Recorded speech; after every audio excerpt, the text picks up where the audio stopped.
ಬೃಹತ್ ಧಾರ್ಮಿಕ ಕಾರ್ಯಕ್ರಮ ಎಂದೇ ಖ್ಯಾತಿಯಾಗಿರುವ ಪ್ರಯಾಗ್ರಾಜ್ ಮಹಾಕುಂಭಮೇಳವು ಅದ್ದೂರಿಯಾಗಿ ನಡೀತಾ ಇದೆ. ಪ್ರತಿದಿನ ಕೋಟ್ಯಂತರ ಜನ ಪವಿತ್ರ ತ್ರಿವೇಣಿ ಸಂಗಮದಲ್ಲಿ ಮಿಂದೇಳುತ್ತಿದ್ದಾರೆ.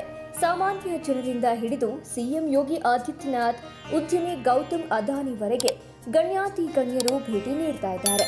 ಇದರ ಬೆನ್ನಲ್ಲೇ ಪ್ರಯಾಗ್ರಾಜ್ ಮಹಾಕುಂಭಮೇಳದಿಂದ 2 ಲಕ್ಷ ಕೋಟಿ ರೂಪಾಯಿಗಿಂತ ಹೆಚ್ಚಿನ ಆದಾಯ ಸೃಷ್ಟಿಯಾಗಲಿದೆ ಅಂತ ವರದಿಗಳು ತಿಳಿಸಿವೆ. ಹೇಗೆ ಅಂತೀರಾ? ಇಲ್ಲಿದೆ ನೋಡಿ ಪೂರ್ತಿ ಲೆಕ್ಕಾಚಾರ.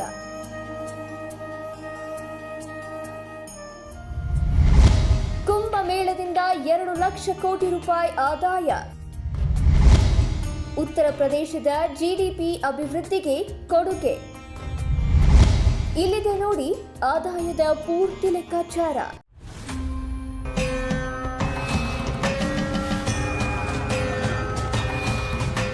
ಪ್ರಯಾಗ್ರಾಜ್ ಮಹಾಕುಂಭಮೇಳಕ್ಕೆ ಫೆಬ್ರವರಿ 26ರವರೆಗೆ ಸುಮಾರು 40 ಕೋಟಿ ಜನ ಭೇಟಿ ನೀಡಲಿದ್ದಾರೆ ಅಂತ ಅಂದಾಜಿಸಲಾಗಿದೆ. ಅಲ್ಲಿಗೆ ಭೇಟಿ ನೀಡುವವರ ಒಬ್ಬರ ಸರಾಸರಿ ಖರ್ಚು 5,000 ರೂಪಾಯಿ ಎಂದರೂ ಇದು 2 ಲಕ್ಷ ಕೋಟಿ ರೂಪಾಯಿ ಆಗಲಿದೆ ಅಂತ ಅಂದಾಜಿಸಲಾಗಿದೆ. ಇನ್ನೂ ಹೆಚ್ಚು ಹಣ ಖರ್ಚು ಮಾಡುವವರು ಇರುವ ಕಾರಣ ಆದಾಯವು 2 ಲಕ್ಷ ಕೋಟಿ ರೂಪಾಯಿಯನ್ನು ಮೀರಲಿದೆ ಅಂತ ಹೇಳಲಾಗ್ತಾ ಇದೆ. ಕುಂಭಮೇಳಕ್ಕೆ 7,000 ಕೋಟಿ ರೂಪಾಯಿ ಖರ್ಚು. ರಾಜ್ಯ ಸರ್ಕಾರದಿಂದ ಮೂಲ ಸೌಕರ್ಯ ವ್ಯವಸ್ಥೆ. ವ್ಯವಸ್ಥಿತ ಆಯೋಜನೆಗೆ ಜನರಿಂದ ಮೆಚ್ಚುಗೆ.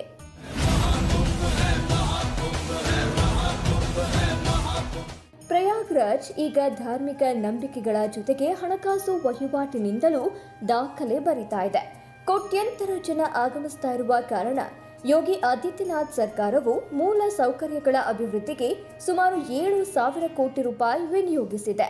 ಸುಸಜ್ಜಿತ ರಸ್ತೆ, ಸೇತುವೆ, ವಸತಿ, ಭದ್ರತೆ ಸೇರಿ ಹಲವು ಮೂಲ ಸೌಕರ್ಯಗಳನ್ನ ನೀಡಿದ ಕಾರಣ ಜನರಿಂದ ಮೆಚ್ಚುಗೆ ವ್ಯಕ್ತವಾಗ್ತಾ ಇದೆ. ಇದರಿಂದ ಹೆಚ್ಚಿನ ಜನ ಪ್ರಯಾಗ್ರಾಜ್ಗೆ ತೆರಳಲು ಸಾಧ್ಯವಾಗ್ತಾ ಇದೆ. ಊಟ ಪಾನೀಯದಿಂದ 20,000 ಕೋಟಿ ರೂಪಾಯಿ ಗಳಿಕೆ. ಧಾರ್ಮಿಕ ಪುಸ್ತಕ, ಮೂರ್ತಿ ಮಾರಾಟಗಾರರಿಗೂ ಬಂಪರ್.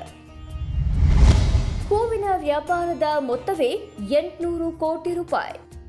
ಖಂಡಿತವಾಗಿಯೂ ಪ್ರಯಾಗ್ರಾಜ್ನಲ್ಲಿ ಈಗ ಸಾವಿರಾರು ಕೋಟಿ ರೂಪಾಯಿ ಹರಿದಾಡ್ತಾ ಇದೆ. ಆಹಾರ ಪಾನೀಯಗಳನ್ನು ಮಾರಾಟ ಮಾಡುವವರೇ ಸುಮಾರು 20,000 ಕೋಟಿ ರೂಪಾಯಿ ಗಳಿಸಿದ್ದಾರೆ. ಇನ್ನು ಧಾರ್ಮಿಕ ಪುಸ್ತಕಗಳು, ದೇವರ ಮೂರ್ತಿಗಳನ್ನು ಮಾರುವವರು 20,000 ಕೋಟಿ ರೂಪಾಯಿ. ಬಸ್, ಹಡಗು, ವಿಮಾನ ಸೇರಿ ಸಾರಿಗೆ ವ್ಯವಸ್ಥೆಯಿಂದ 20,000 ಕೋಟಿ ರೂಪಾಯಿ ಆದಾಯ ಸೃಷ್ಟಿಯಾಗಲಿದೆ. ಇನ್ನು ಹೂವು ಮಾರಾಟಗಾರರೇ 800 ಕೋಟಿ ರೂಪಾಯಿ ವಹಿವಾಟು ನಡೆಸಲಿದ್ದಾರೆ. Adani company, Coca-Cola, Hindustan Unilever ನಂತಹ ದೈವ ಬಿಟ್ಟಿವೆ ಎಂದರೆ ನಂಬಲೇಬೇಕು. ತ್ರಿವೇಣಿ ಸಂಗಮದಲ್ಲಿ ಮೋದಿ ಪುಣ್ಯ ಸ್ನಾನ. ಫೆಬ್ರವರಿ 5ರಂದು ಪ್ರಯಾಗ್ರಾಜ್ಗೆ ಮೋದಿ ಭೇಟಿ. ಮೋದಿ ಭೇಟಿ ಬಳಿಕ ಜನದಟ್ಟಣೆ ಹೆಚ್ಚಾಗುವ ಸಾಧ್ಯತೆ. ಪ್ರಧಾನಿ ನರೇಂದ್ರ ಮೋದಿ ಅವರು ಐತಿಹಾಸಿಕ ತ್ರಿವೇಣಿ ಸಂಗಮದಲ್ಲಿ ಪುಣ್ಯ ಸ್ನಾನ ಮಾಡಲಿದ್ದಾರೆ. ಮೂಲಗಳ ಪ್ರಕಾರ ನರೇಂದ್ರ ಮೋದಿ ಅವರು ಫೆಬ್ರವರಿ 5ರಂದು ಪ್ರಯಾಗ್ರಾಜ್ಗೆ ಭೇಟಿ ನೀಡಿ ತ್ರಿವೇಣಿ ಸಂಗಮದಲ್ಲಿ ಮಿಂದೇಳಲಿದ್ದಾರೆ ಅಂತ ತಿಳಿದು ಬಂದಿದೆ. ಇದಕ್ಕಾಗಿ ಸಕಲ ಸಿದ್ಧತೆ, ಭದ್ರತೆಯ ವ್ಯವಸ್ಥೆಯನ್ನು ಮಾಡಲಾಗ್ತಾ ಇದೆ ಅಂತ ಮೂಲಗಳು ತಿಳಿಸಿವೆ. ಮೋದಿ ಭೇಟಿ ಬಳಿಕ ಪ್ರಯಾಗ್ರಾಜ್ಗೆ ಆಗಮಿಸುವವರ ಸಂಖ್ಯೆ ಇನ್ನೂ ಹೆಚ್ಚಾಗುವ ಸಾಧ್ಯತೆ ಇದೆ. ಒಟ್ಟಿನಲ್ಲಿ ಧಾರ್ಮಿಕ ಪ್ರವಾಸೋದ್ಯಮದಿಂದಲೇ ಉತ್ತರ ಪ್ರದೇಶವು ಲಕ್ಷಾಂತರ ಕೋಟಿ ರೂಪಾಯಿ ಆದಾಯ ಸೃಷ್ಟಿಸ್ತಾ ಇದೆ. ಇದು ರಾಜ್ಯದ ಜಿಡಿಪಿ ಏಳಿಗೆಗೂ ಕಾರಣವಾಗ್ತಾ ಇದೆ. ಪ್ರಯಾಗ್ರಾಜ್ಗೆ ತೆರಳಿದವರು ಅಯೋಧ್ಯೆ, ವಾರಣಾಸಿಗೂ ಭೇಟಿ ನೀಡ್ತಾ ಇದ್ದಾರೆ. ಇಲ್ಲಿನ ಧಾರ್ಮಿಕ ಪ್ರವಾಸೋದ್ಯಮವು ಅಭಿವೃದ್ಧಿ ಹೊಂದುತ್ತಾ ಇದೆ. ಒಂದು ಧಾರ್ಮಿಕ ಕಾರ್ಯಕ್ರಮವು ಇಷ್ಟೆಲ್ಲ ಏಳಿಗೆಗೆ ಕಾರಣವಾಗ್ತಾ ಇರೋದು ಅಚ್ಚರಿಯಾದ್ರೂ ಸಕಾರಾತ್ಮಕ ಸಂಗತಿಯಾಗಿದೆ.